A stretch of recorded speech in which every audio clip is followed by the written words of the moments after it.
L'embargo de la Communauté économique des États de l'Afrique de l'Ouest, CEDEAO, en bloquant les frontières maliennes est loin de faire que des heureux. Après les commerçants, les transporteurs qui poireautent aux portes d'entrée dans le territoire malien, voilà que les soldats ouest-africains de la mission des Nations Unies au Mali, MINUSMA, viennent eux aussi combler le rang des mécontents, pris qu'ils sont comme des rats dans le piège du blocus.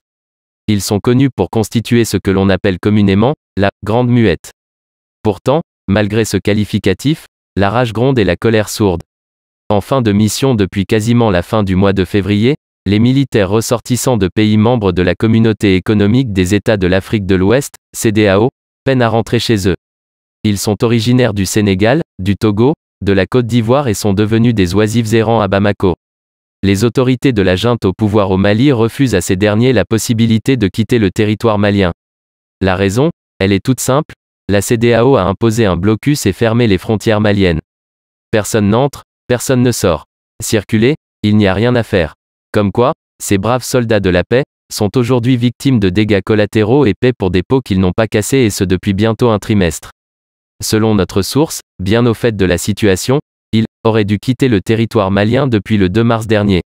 C'est donc la désolation dans les rangs de ces soldats et l'inquiétude grandissante au sein de leurs familles respectives.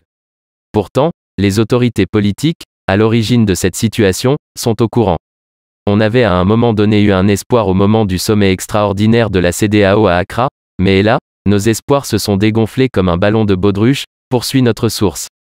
Espérant que la médiation togolaise sur invitation de la junte militaire aboutira à une levée du blocus qui dure depuis le début du mois de janvier 2022, les militaires ouest-africains de la MINUSMA et leurs familles prennent leur mal en patience.